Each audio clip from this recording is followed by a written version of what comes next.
Today at the National Press Club, Nobel Peace Prize laureate and Filipino journalist Maria Ressa. Maria co-founded news site Rappler and has endured political harassment and arrests from the Duterte government in her campaign for press freedom in the Philippines. Maria Ressa with today's National Press Club address.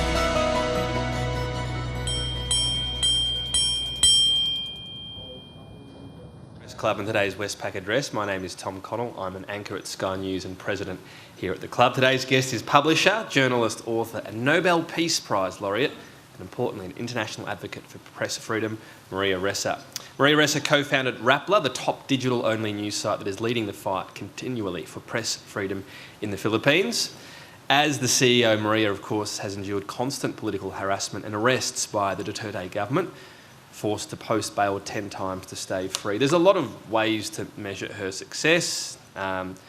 She, of course, was the subject of a 2020 Sundance Film Festival documentary, 1,000 Cuts. In October 2021, she was one of 2 journalists to be awarded the Nobel Peace Prize. Probably the simplest way of putting it, though, is while Duterte is in the Netherlands, awaiting a date with The Hague, Maria Ressa is here, addressing the press club. She's a professor of practice at Columbia University School of International and Public Affairs, where she leads the Technology and Democracy Initiative at the Institute for Global Politics. She's authored Seeds of Terror, an eyewitness account of Al-Qaeda's newest centre of operations in Southeast Asia and from Bin Laden to Facebook. Her speech today is Fact, Truth and Trust. Maria, we are honoured to have you here today. Please join me in welcoming Maria Ressa to the Press Club.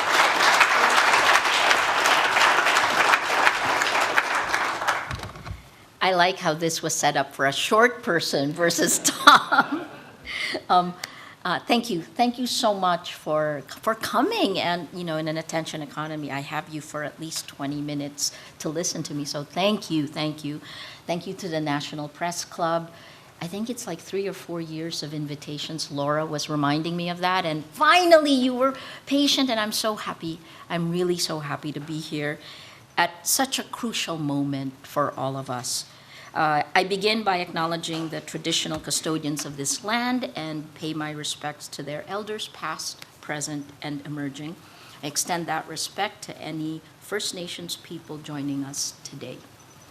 It's fitting that I'm here on September 1, right? Because we're entering what may be the most consequential months for democracy.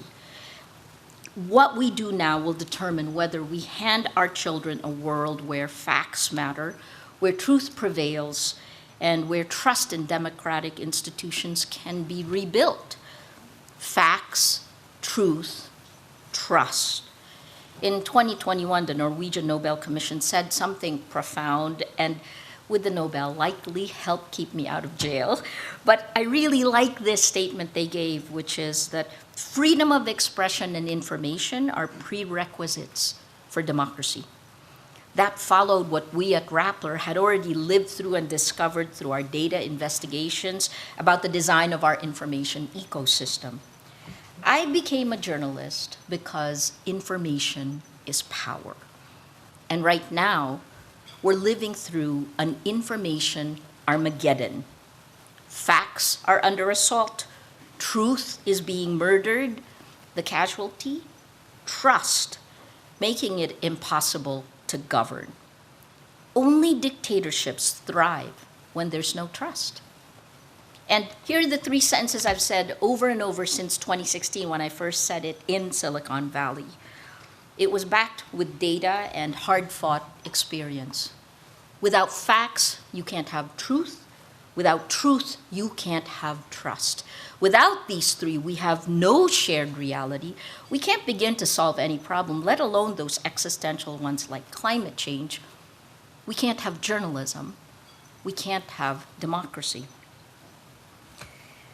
In January, as the first speaker to kick off the Jubilee year in the Vatican, which normally happens once every 25 years, I repeated what I said at the Nobel, this time to Pope Francis, that an atom bomb exploded in our information ecosystem.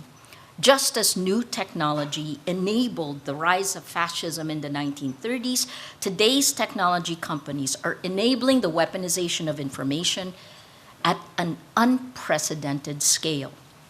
And here's something we've learned through painful experience. Online violence is real-world violence. Tactics that were once used to radicalize the Bali bombers. That was in my first book. Other extremists and terrorists, they've now been unleashed to the public at large. The information wars being fought on these platforms, they don't stay virtual. They spill into the streets, into voting booths, into policy decisions that shape our world. From Ukraine to Gaza to Sudan to Myanmar in my part of the world, they're all connected by the corruption of our public information ecosystem. Every war, every humanitarian crisis, every environmental catastrophe, the Philippines has an average of 20 typhoons every year, right? All of these are made worse by the systematic destruction of our ability to agree on basic facts. We're at the National Press Club in Canberra. But if I pounded that we're actually in the Philippines, if I pounded it 1,000,000 times on social media, many more people will believe that we're in the Philippines than the reality, than the fact of where we are, right?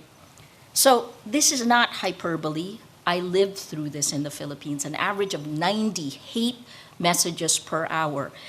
Now I'm watching it unfold in real time in America, and it is giving me both PTSD and deja vu. I'm deeply concerned about similar patterns emerging in democracies all around the world, including here. You have some reasons for, feeling like, okay, but Australia sits at a critical juncture. Press freedom is not constitutionally guaranteed in your country, but a hyper-concentration of the media combined with occasional pressure from the authorities on media professionals endanger public interest journalism. This makes Australia uniquely vulnerable. Your constitution has no Bill of Rights. Look, both the US and the Philippines has a Bill of Rights, so that's not really a solution either. But you have no explicit guarantees of individual freedoms, including freedom of expression. What you have instead is an implied freedom of political communication.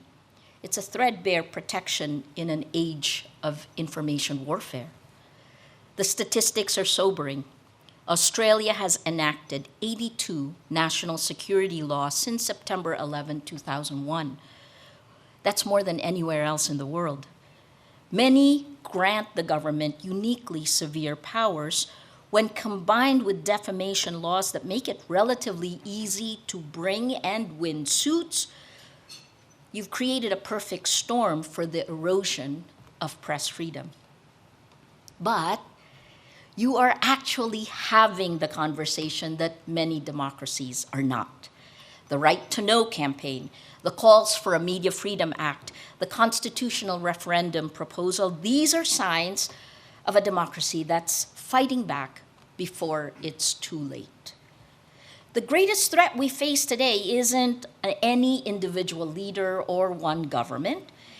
It's the technology that's amplifying authoritarian tactics worldwide, enabled by democratic governments that abdicated their responsibility to protect the public.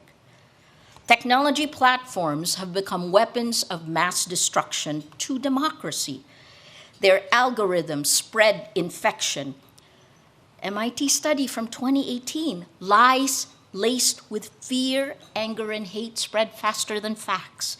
The business model that rewards engagement over facts has made all of us complicit in tearing apart our societies. This is manipulation of human behavior at the cellular level of a democracy. It's not just here, it is everywhere around the world. When you can't tell the difference between a fact and a lie, the person with the loudest voice wins. And the loudest voice is usually the one with the most power and money. Kleptocracy, Inc., right?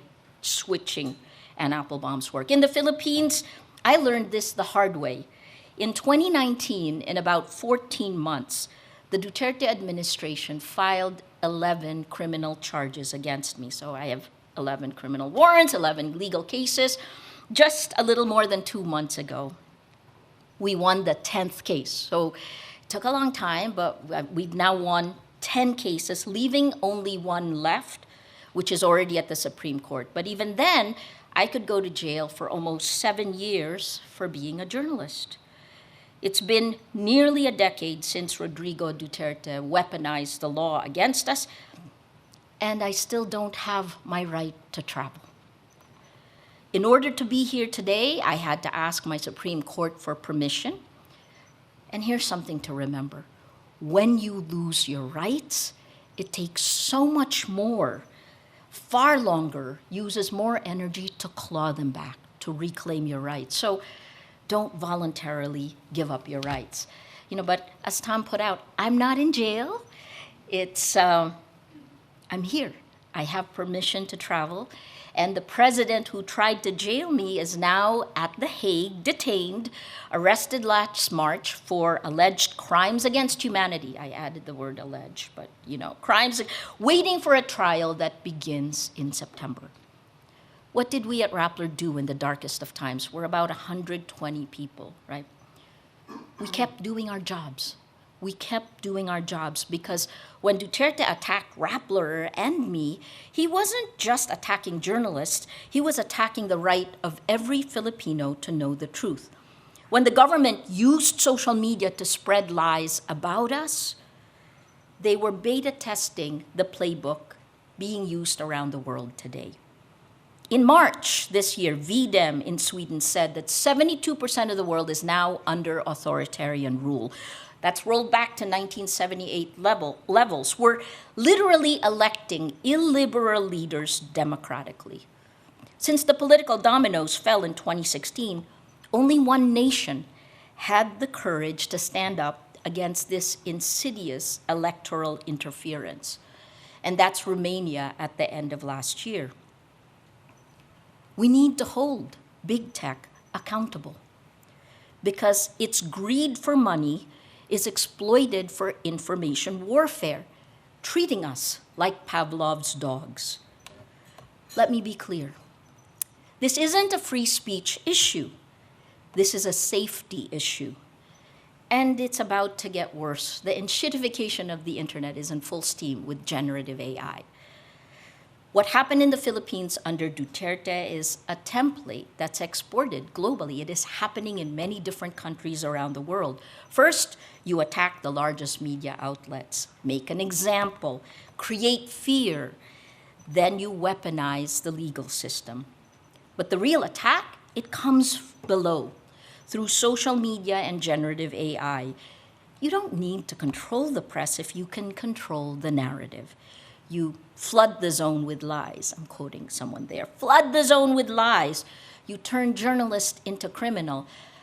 In 2017, hashtag Arrest Maria Ressa was trended by the network of disinformation, right? I was arrested for the first time in 2019, 2 years later. You turn journalists into criminal in people's minds. You make the big lie seem like truth through sheer repetition, right? You pound to silence, you repeat a lie 1,000,000 times, it becomes a fact. This is happening in real time in America today. President Trump's attacks on CBS, his $20 billion lawsuit against it, his threats to revoke ABC and NBC's broadcast licenses, his blocking of Associated Press access, these aren't random acts. They're strategic moves from an authoritarian playbook. The largest news organization in the Philippines, which I headed for 6 years, lost its broadcast franchise, is what we call it in the Philippines, right? But here's what should terrify every Australian. These tactics work. They work because of the design of our public information ecosystem. So what do? I can't depress you, it's lunchtime, right? You can't. We need to restore information integrity. And you know what happens when you're on the front lines and it's been almost a decade? You learn to adapt, right? There are many countries now who have made information integrity a priority. Finally, I'm hearing countries begin to talk about digital sovereignty with leadership from the Global South. And that's my challenge to the Global South. But we have felt the worst effects, like when Brazil made information integrity a focus last year for the G20. Brazil and the Philippines have many things in common. Bolsonaro to Lula, Duterte to Marcos. You know, I joke that both countries have come from hell to purgatory. But Brazil has elections next year.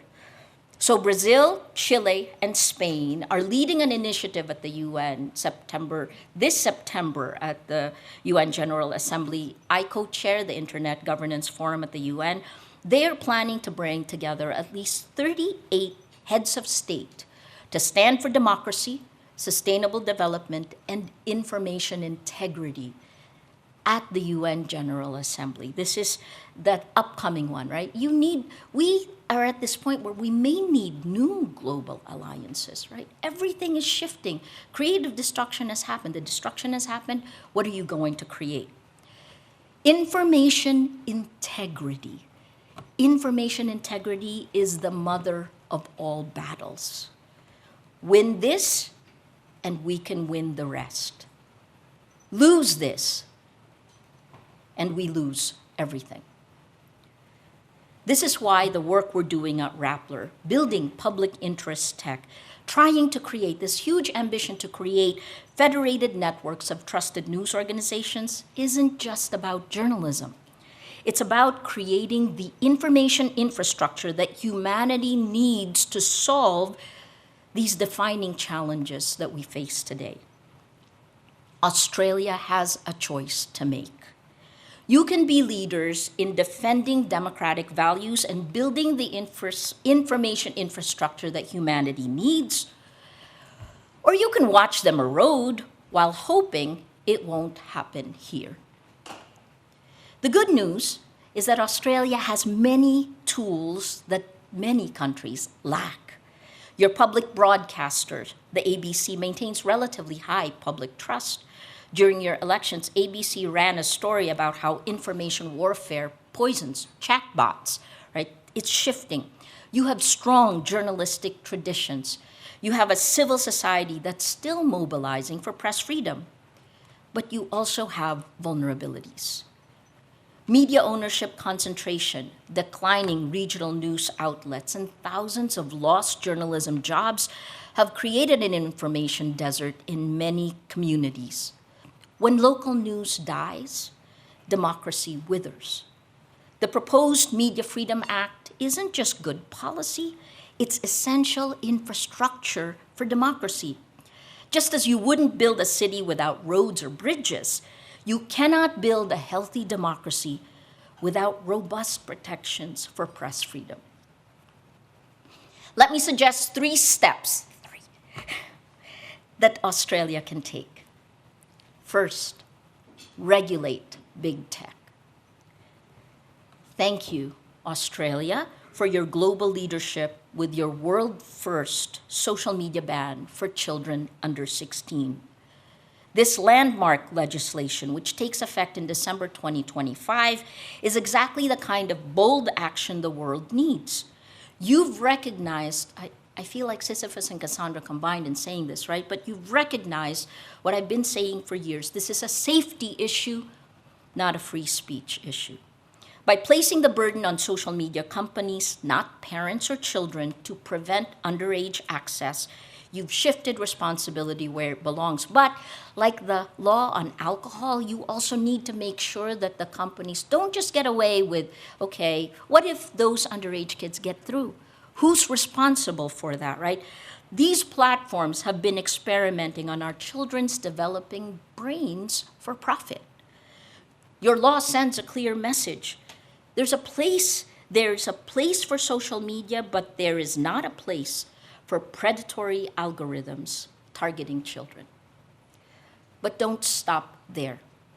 Australia abandoned its proposed law aimed at tackling disinformation on digital platforms last year. This was a mistake.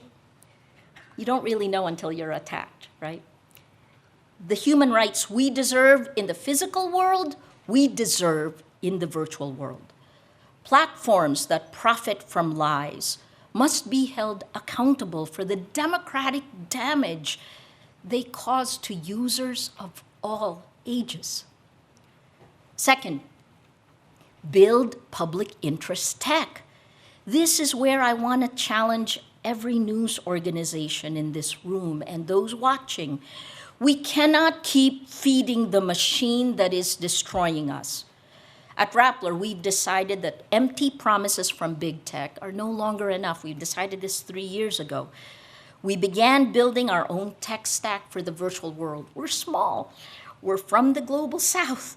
But this public interest tech stack, a place where real people can have real conversations without being insidiously manipulated for power and money, is crucial. We built a chat app for our community on the Matrix protocol, an open source, secure, decentralized platform, 150 million addressable users as of last year when I was looking at where to build. It's end-to-end encrypted, restoring data privacy, and it isn't individually owned or profit-driven. Countries that value data privacy, like France and Germany, use the Matrix protocol for all their government websites. Our vision, our ambition is a global federation of news organizations. At least 4 other independent news groups are joining us before the end of the year. This federation allows us to build a global network of news from the bottom up, an extremely valuable community of trust. Think radical collaboration, right? That's the only way we'll get through this moment. Together, we can own our distribution, strengthen our communities, and create a quality advertising network that rivals the corrupted public landscape. Ad tech is one of those amorphous, let me not get started with this, but quality can win, especially when you have a global community focused on facts and democratic values. Third, strengthen press protections and invest in truth. You know, I was running an AI workshop in the Philippines a week or so ago, and someone asked me, has anyone ever made money on truth as a tech platform? The answer is no. But we will try, right? I mean, enough at least for public interest. Pass a Media Freedom Act with real teeth. Create shield laws that protect journalists and their sources. Establish contestable warrant processes before raids on media organizations. Make press freedom a mandatory consideration in all government decisions. Invest in the infrastructure of truth. Support independent journalism financially. Fund media literacy programs. Create incentives for quality journalism and disincentives for clickbait and disinformation. Make it accountable. Democracy isn't free, it requires investment. Most importantly, recognize that public interest tech is critical infrastructure. Just as governments invest in roads, bridges, and power grids, they must invest in the information infrastructure that democracy requires. This means supporting alternatives to big tech platforms, funding research into healthy information ecosystems, and treating information integrity as a matter of national security. Over the last 9 years, I said this, I've felt like Sisyphus and Cassandra combined. I wish I'd been wrong. It's what happens when you live in the trenches, but there are good things that come out of that. I've been arrested, charged, threatened simply for asking questions and reporting the facts. But I've also learned something crucial. Hope is not passive. Hope is active, relentless, and strategic. The question isn't whether we face threats to press freedom. We do. The question is whether we'll act while we still can. Whether we'll defend the institutions that make democracy possible, whether we'll choose facts over fiction, truth over lies, trust over cynicism. In the Philippines, we held the line. We faced down a dictator twice. We proved that journalism matters, that facts matter, that truth matters. Duterte may be in The Hague facing justice, but the fight is far from over. It never is. Hope comes from action. My requests from those of you here in the room and those watching. To the journalists, you are democracy's immune system.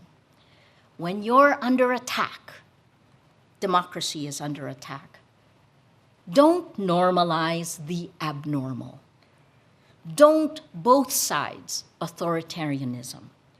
Do your job, but do it together. It is time for radical collaboration. Join us in building this global, this federated network. We can govern this using the same system as the Internet Governance Forum, without any single group controlling policies and direction. To the policymakers, stop treating tech regulation as a free speech issue when it is a public safety crisis. Democratic governments abdicated responsibility for protecting citizens from these global tech harms.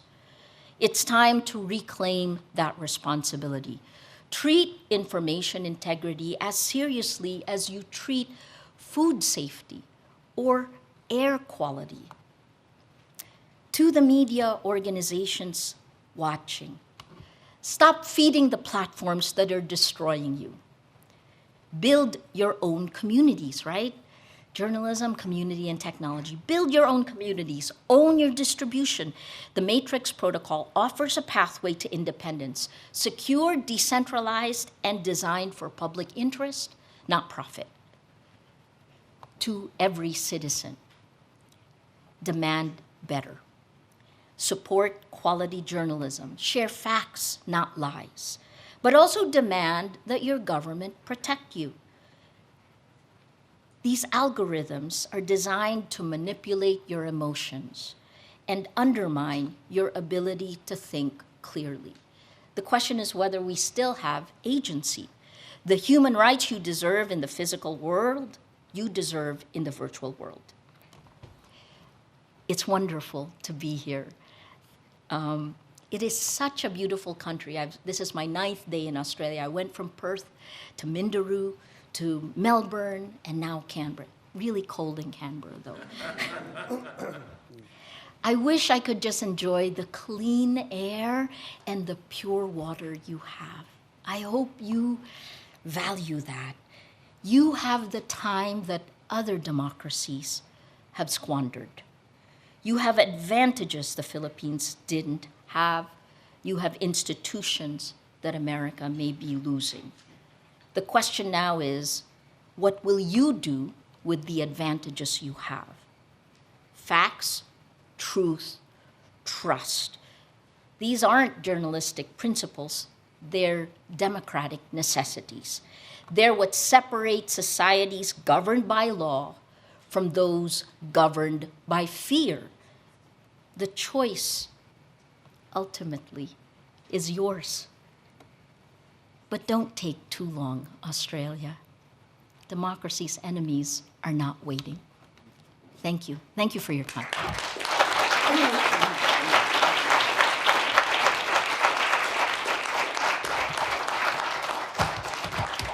Thank you very much, Maria Ressa. Look, I might start on this concept of restoring information integrity.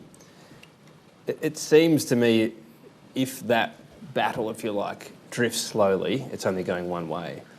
Does it take something more radical to jolt that? And would that be something along the lines of, you mentioned countries beginning to stand up to big tech, but something either where they're actually taking action rather than words, and would that be, pulling Facebook, whatever else, pulling the plug on it, which I know is an outdated term? Is it going to take that sort of dramatic intervention to restore what you talk about there? Or do you think it can be won slowly and surely? It can't be won slowly and surely, right? We've been here. We've lived through it. Rappler is a partner of every tech company, because this is Let me answer the question directly first.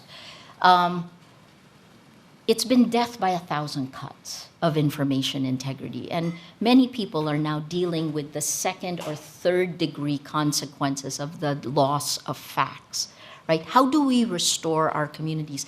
I'll give you an easy answer for us, for Rappler in the Philippines. When we were under such intense attack online, we moved into the physical world, right? When I can see you, eye to eye, face to face, and you can feel me, and I can feel you. I mean, that is incredible. So while we have communities of action, right? Communities of action is what we need. But like at the Nobel and at other places, we need to think that the world as we knew it is destroyed. I've said that an atom bomb exploded, so now you're standing on the rubble of the world that was. And you need to create from that rubble. Here's another example for those who watch Stranger Things. I keep saying this, right? You know, Stranger Things is this series, the kids go into the upside down world. And the upside down world, it looks like this real world, except everything is covered with slime and it's gooey and there are monsters. That's the world we're living in. And we need to clean that up and turn it right side up. The incentive structure. Imagine if you have a child and you tell your child, lie, I'm going to reward you. Keep lying, I'm going to keep rewarding you. What kind of adult does that child become, right? That's the cascading failures that we have because we've reversed the values. Pope Francis was, you know, it's funny because I didn't start working with the Vatican until I realized that in my country, faith groups were critically important cluster on social media. And I remember telling Pope Francis, you know, it goes against the 10 Commandments to lie, Pope Francis. And he like, I'm sorry, let me answer your question. I hope for both.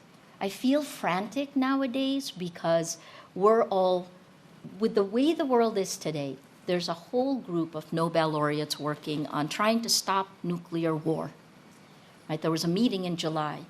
With the world the way it is today, it's at a precarious moment. And so the question in my book, the last book, How to Stand Up to a Dictator, the question I asked is this. Because remember, we're being manipulated at the cellular level of the democracy. That's you. So the question for you is, what are you willing to sacrifice for the truth? And then you begin to organize your communities of action. It's a long-winded way of answering that we cannot wait for the pace of nations. Nations need to be driven by civil society. But the question, again, for all of us is, what does civic engagement look like in the age of exponential lies? What does that look like? How are you going to build it? And then you go out and build it now.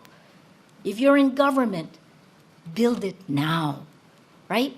We're in the last 2 minutes of the basketball game. Anyone play basketball? Last 2 minutes. We can't fail. Subset to that then, quality can win, you said. Now, quality in journalism is expensive. Yep. Doesn't always necessarily get its rewards, depending on it. Often a lot of big pieces will not stand up or not get the clicks. How sure are you of that? And I think of, you mentioned the cellular level. Yeah. Let's say the busy parent, time poor, you know.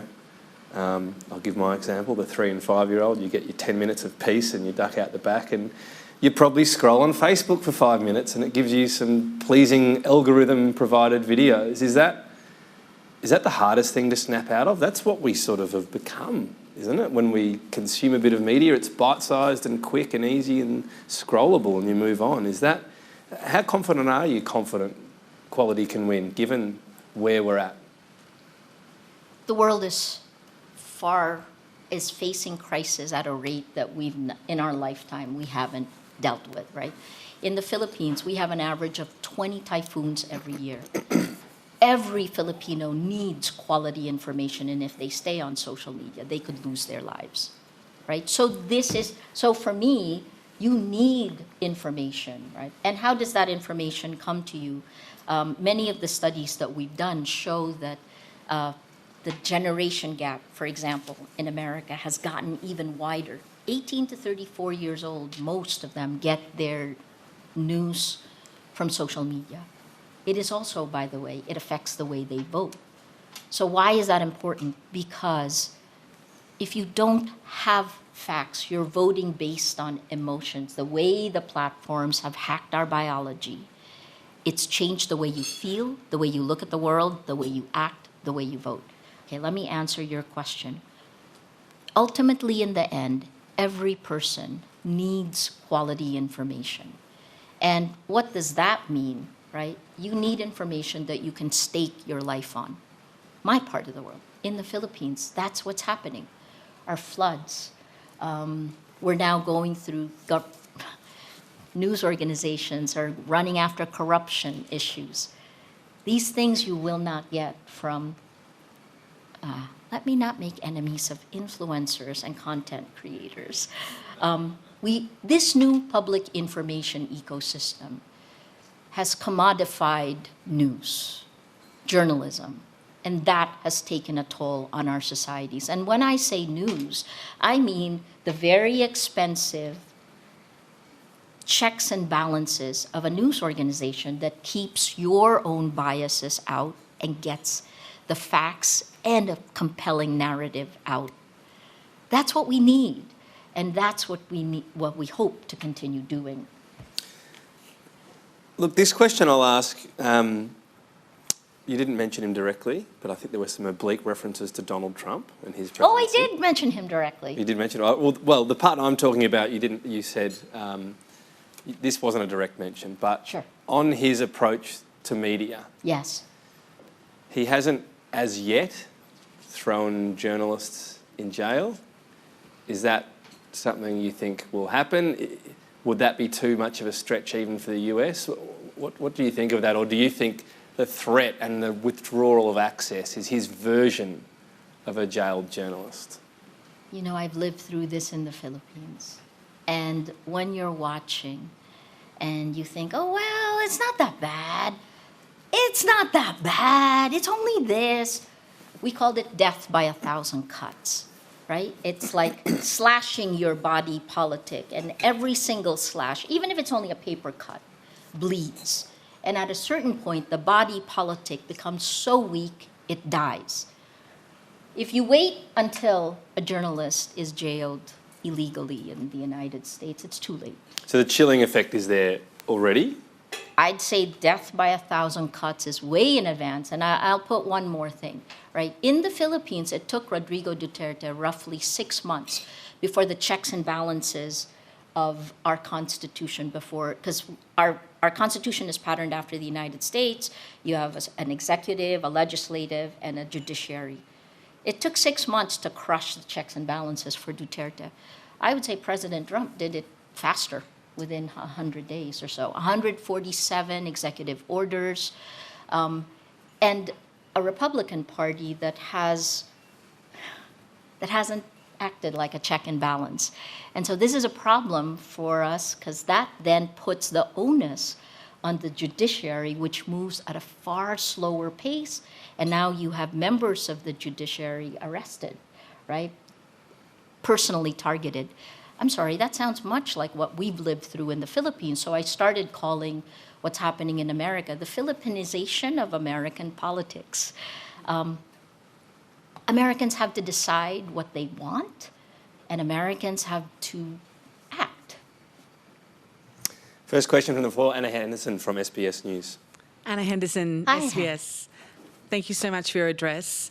I wanted to ask you about something that's really in the current conversation here in Australia, and you've probably seen the reporting of over the course of the weekend, and that's the anti-migration protests that unfolded yesterday. There were neo-Nazis who attended some of those rallies. We saw violence unfold and in some cases arrests made. But I wanted to ask, when you talk about sort of what happens in the online space, some of those echo chambers, the fact that now people are communicating outside of perhaps getting their news from mainstream media, what are your reflections on the Australia that you saw over the weekend, and what direction it might be going in?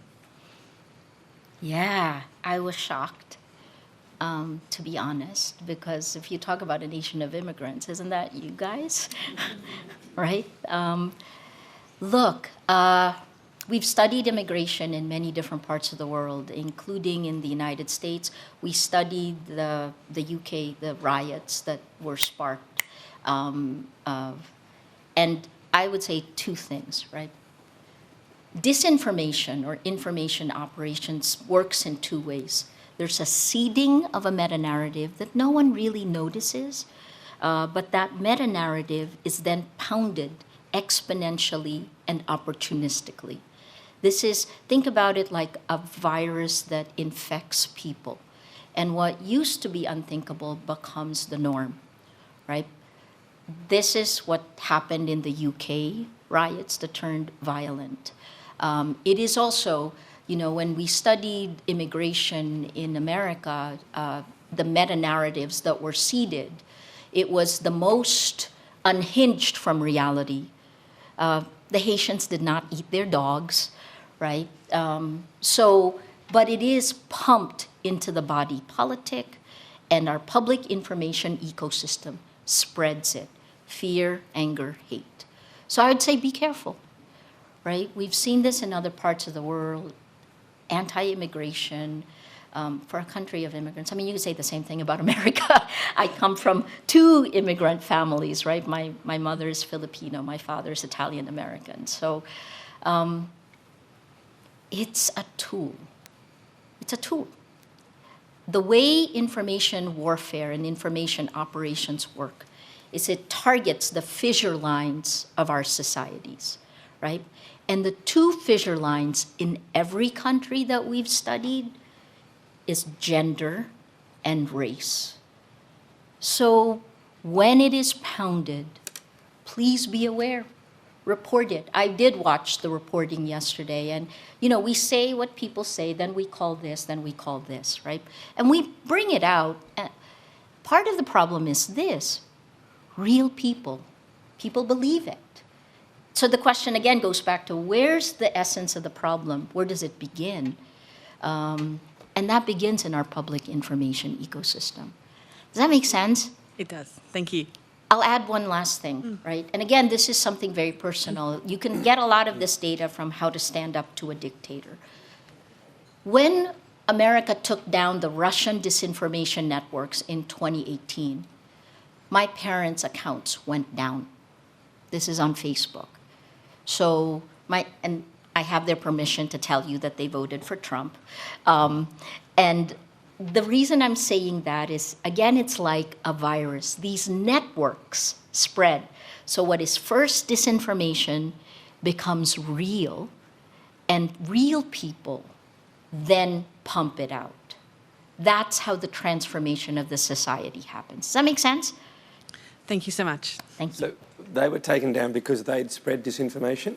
They were taken down because they were magnifying the Russian disinformation. Right. But my parents, of course, did not think it was disinformation. Does that make sense? No, it does. I'll just clarify. Yeah. So it was really like, here I am.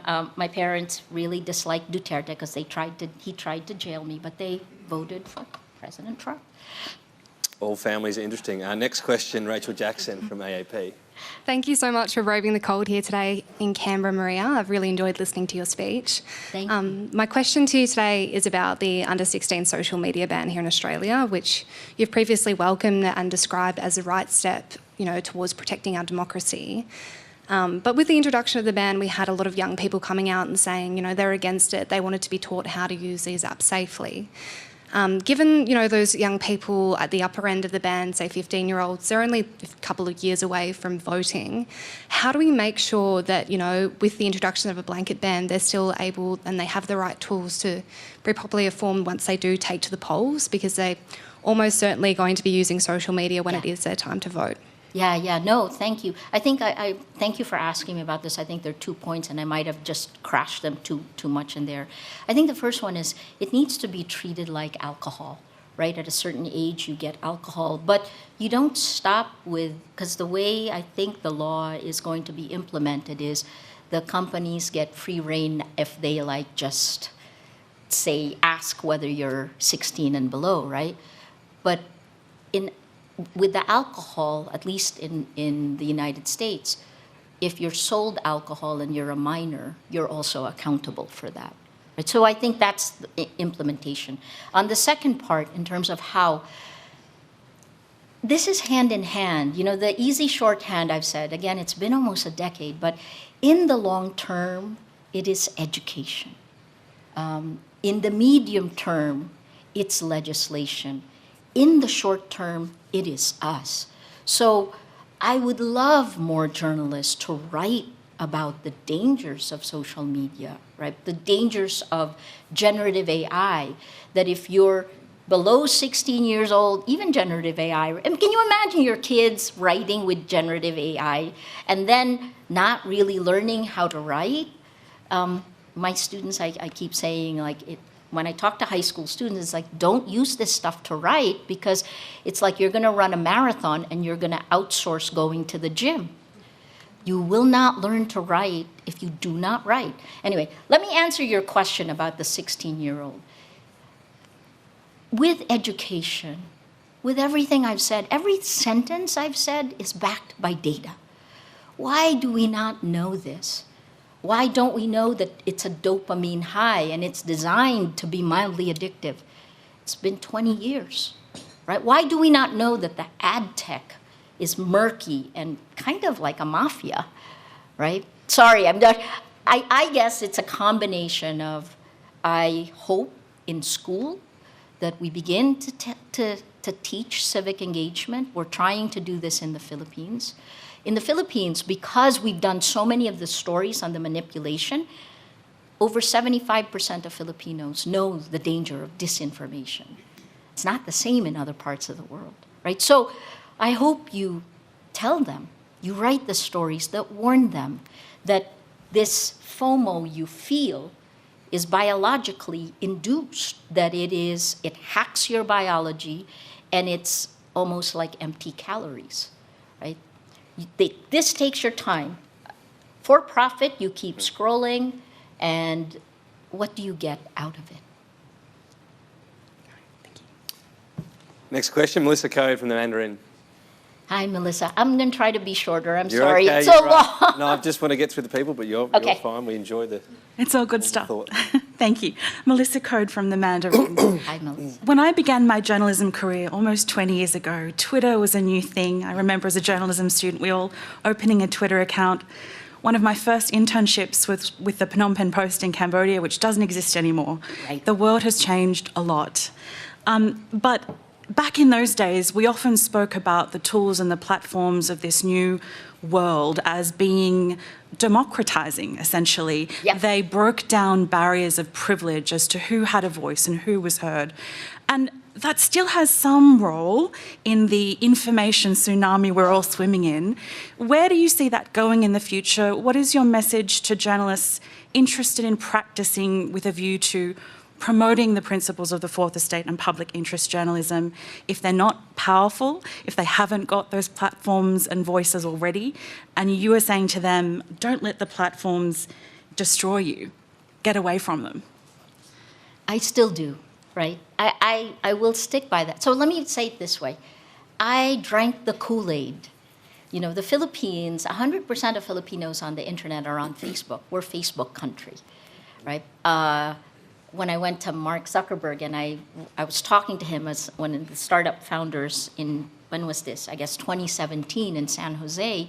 I was telling him how powerful Facebook was and that 97% of Filipinos are on it. 97%.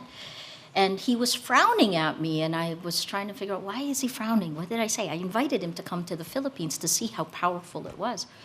He didn't really care. He then, he looked at me, and then he said, wait, Maria, where are the other 3%? Right? So, like you, I believed in Facebook, and I guess I believed in the empowerment of social media. This is my 40th year as a journalist in February, 40 years. And I felt that, all that time, we spend our time going top down, trying to hold government to account. In my part of the world, it was always corruption. It was always, exposing corruption. It always comes down to that. But I felt like with social media, we began to do crowdsourcing, right? And the crowd from 2012 to 2015, it worked. And then remember what happened. Sheryl Sandberg moved from Google to Facebook, and our relationships were monetized. We were commodified. And when you add that together, by 2016, democracies began to fall, right? So now, if you want, please come join the Matrix Protocol. We'd even, we hope to make it so that you can, as a small news organization, you can talk to real people in real conversations. It's not, let me end with this one part. If you are in hell, no matter what you do, the fires of hell will be part of the environment you breathe. The toxic sludge of social media is not going to change. It is by design, right? So if you're still pushing, I have scientists who are telling me, but Maria, can't we do this on social media so we can reach more people? You'll ultimately be corrupted, right? Because like right now, we know people in Australia who are running news organizations, you know that traffic to your news website has been severely curtailed. A drop of at least 50% in 2023 when Facebook choked traffic to news sites, and a drop of probably another 50% in 2024 when generative AI search kicked in, right? So I guess 3 years ago, I just decided we need democracies to step in to save democracy, public interest tech. Thanks. Corey McLeod from Innovation Oz. Thank you very much for your address. Hi, Corey. Hi. I wanted to ask, the public interest tech and building that sort of grassroots, trusted, tech-enabled, and I really like the phrase around critical infrastructure, to combat dis and misinformation. Yeah. Of course, earlier this year, Voice of America was shuttered, and with Yes. it went Radio Free Asia and Radio Free Europe, which obviously was a model that was there to kind of combat disinformation, but obviously from a United States view of the world. Two questions. Are those, is that type of model gone forever? What was the impact? And do you see that the public interest tech is really there to reinstate something that's been lost with something like Voice of America? It's hard to tell right now, right? Because, I want to see what Americans do. I'm Filipino and American. And I think the more it solidifies, the more time goes on, and the more we're on this path, then choices are made. I can't remember who I was talking to, but someone was asking, but what if we need all the data points before we take concrete action, right? And I was like, in Indonesia, we have a phrase for that, NATO, no action talk only.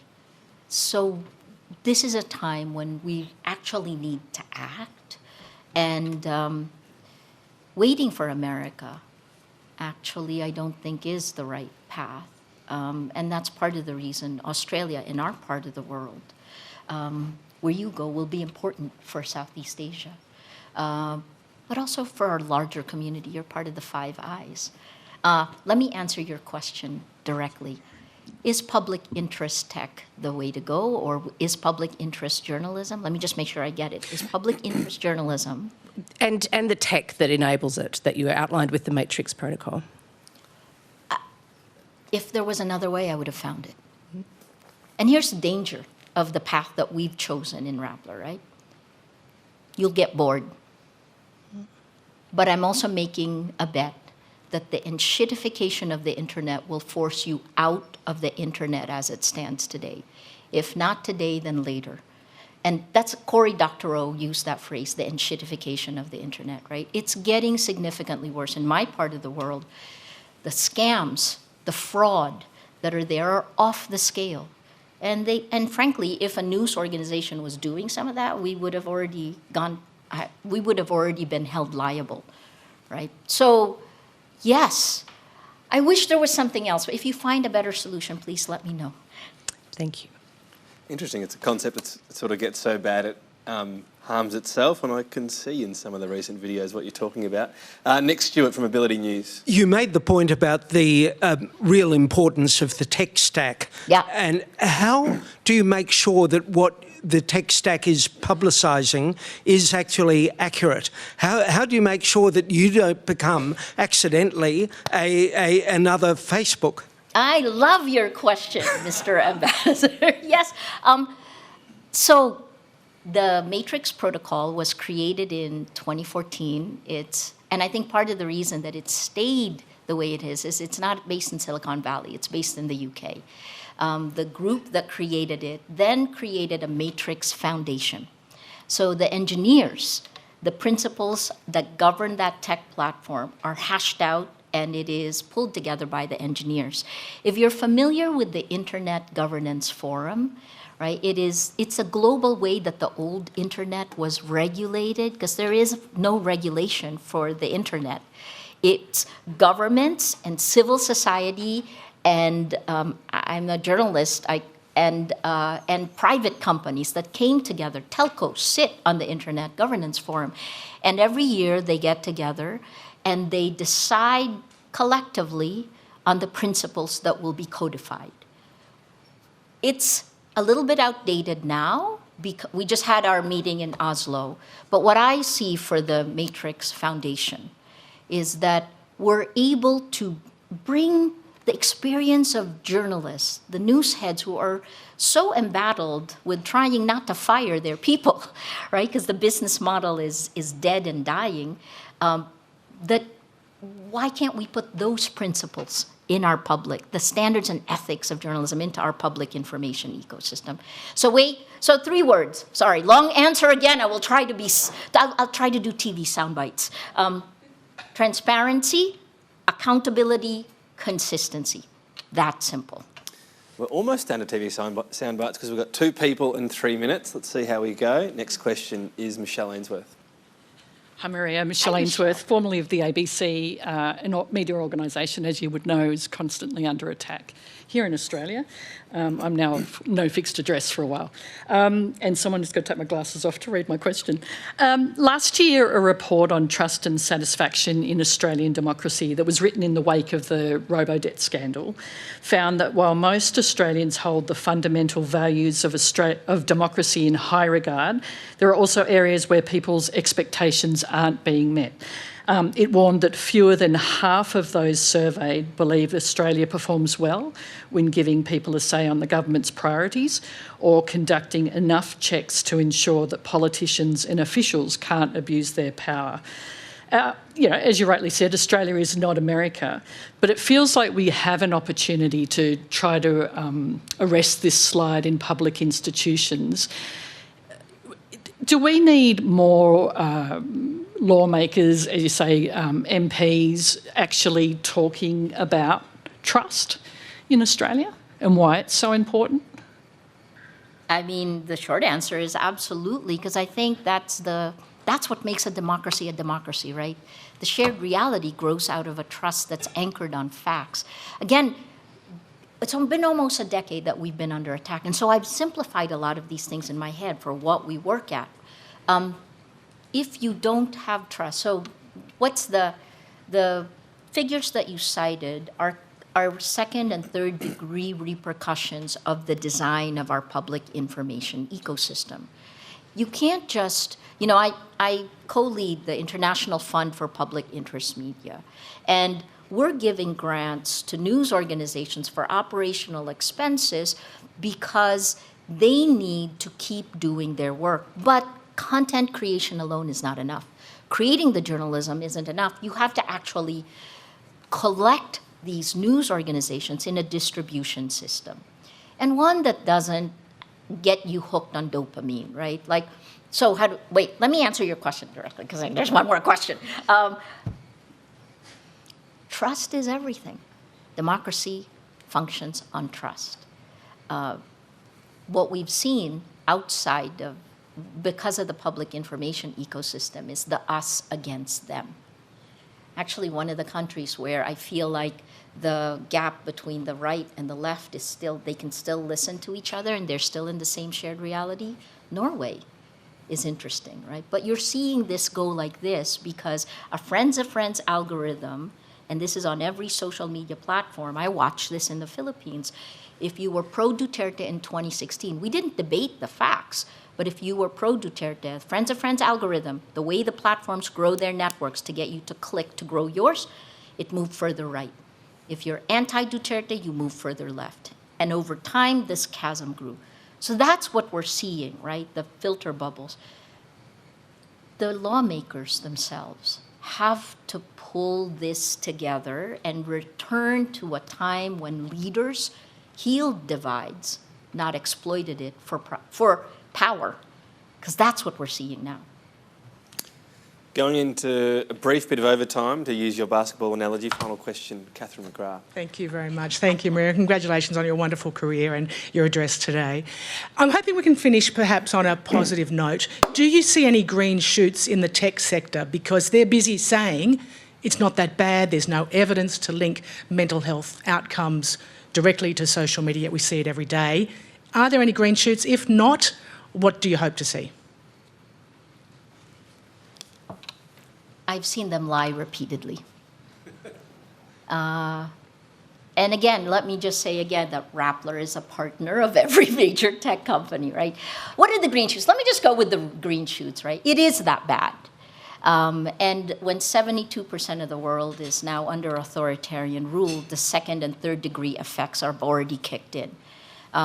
This has been going on, at least in our part of the world, aggressively for a decade. And the question is, if we don't move now, what will the next decade look like, right? Fascism on the rise, and I actually hesitated in using the word fascism. It was Madeleine Albright who pushed me to use fascism. And that's kind of what we're seeing in many parts of the world. In this, again, what's the green shoots? I'm not in jail. I mean, it's personal, right? It's very personal in that sense, and we're winning our cases. We've moved from hell to purgatory. You could learn some lessons from what we have gone through in the Philippines. You have a lot more tools at your disposal, and you have a lot more power than we do. The EU is finding now, right? What is it going to do? The challenge, I think, here's the green shoot. This is a time of creation. It's actually, strangely, my team says I come like doomsday all the time, but they also say that, you know, it's the challenge of taking what we know, because you have to call a spade, and then beginning to create something that is better than what we always had. So, here's the reality we live in. How can we build better? How can power structures, right? I think this is part of what we're seeing happen right now. The UN has to kick in, right? But all those old power structures are shifting. I don't know who the 38 countries are that are going to be there for information integrity, but I'd love to see who they are. Who are the people who will organize themselves for integrity of facts, right? I hope that's you. That's us. That's what's cool. At this moment in time, a decade from now, people are going to look back and say, that was the moment. Depends on what we do. If we fail, this is going to be a dark time. But if we succeed, it's now. Thank you. Maybe a second meeting with Mark Zuckerberg could sort it all out if he takes it. Look, we don't often try for 3 or 4 years to get an address, but I think it was well worth the wait. You can enjoy via this membership as well our clean water or something stronger at the bar. Ladies and gentlemen, please thank you. Thank you for your time.